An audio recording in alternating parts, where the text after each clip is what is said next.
นางสารนาคาสามิตติยามปีพุทธังอายุวัฒนังเตสิวิตังยาวานิพานังสารนาคาสามิตติยามปีธัมมังอายุวัฒนังเตสิวิตังยาวานิพานังสารนาคาสามิตติยามปีสังฆังอันนี้ก็เป็นบรรยากาศการแห่นาคนะครับผู้ชมเดี๋ยวอีกจังห สาว ะ มีรัสตวะเจริญตวะมโนจัตวะมโนจัตวะพิตวะวัตตะตวะพิจัตตวะปนุปตวะกันดากตวะนาคตตวะสนาปตโลกตวะธรรมตวะสันติตวะตะบุริตวะงานเริ่มแล้วนะท่านผู้ชม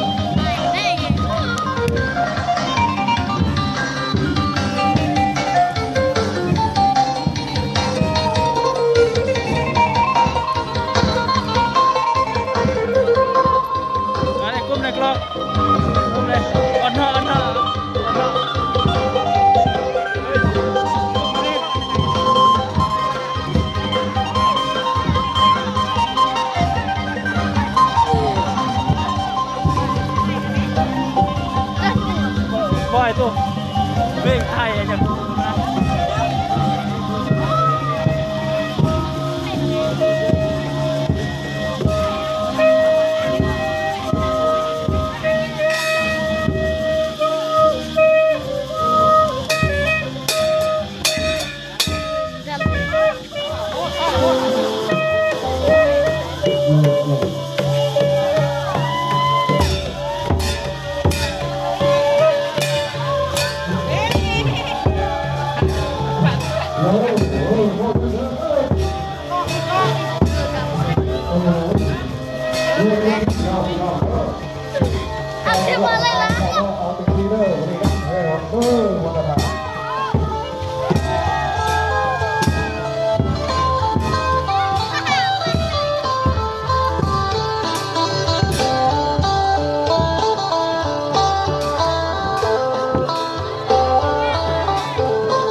ซึ่งคำว่าอะไรก็เบิร์นกูจะเลย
จองมันด้วยถ่ายภาพให้คนเอาเรื่องเด็กหอดมันเป็นอย่างนอกครับที่เรียนรู้นี่เลย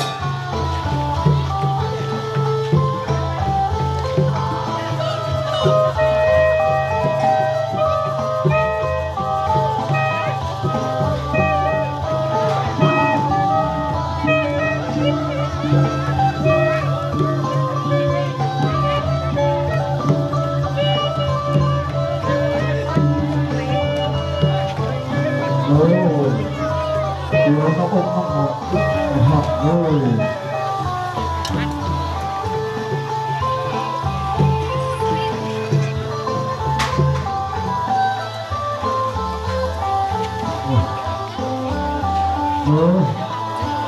ถ้าเดี๋ยวเขาอกเขาหอมรอท่าเรากำลังท่าจะออกกาดโดงเนาะว่าเรามันใส่ในหัวเนาะรอท่าเนาะคนจัดพิธีเนาะได้เตรียมน้ำอกน้ำหอมนั่งรอท่าทอด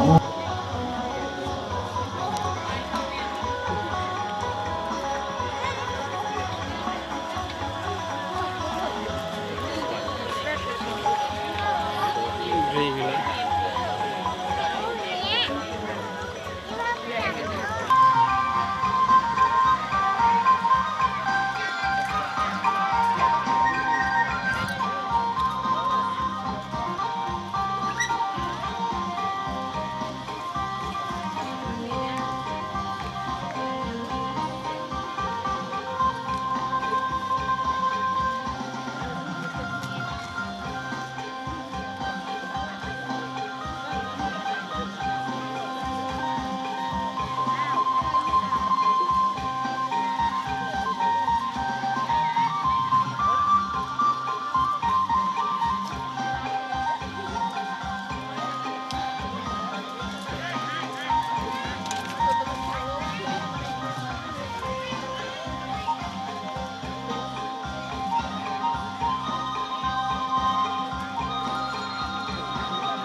ว่าปล่อยจักเลยอันนี้กลุ่มกันหนึ่งซะมือร้อน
ไม่ออกผลิตรถเอง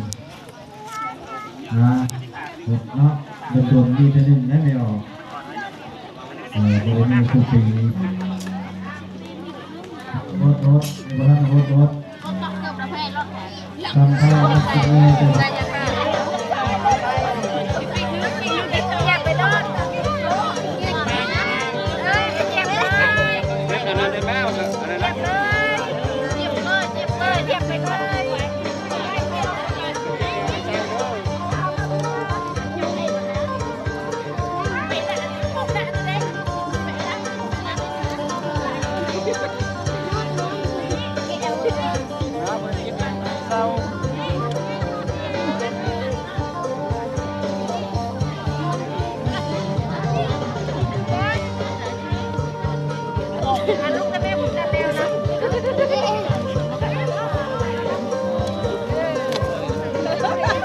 จะได้เนื้อเชฟไปเนาะบุญเลยเนาะ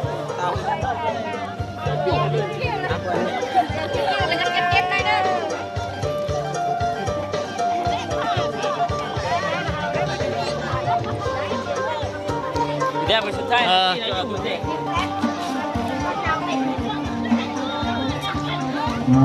อยู่ดีแห้งเด้อไปยิ้มแย้มไปเศร้าเด้อไปจิ้มหัวเต่ามาหายทำตายให้ดีเศร้า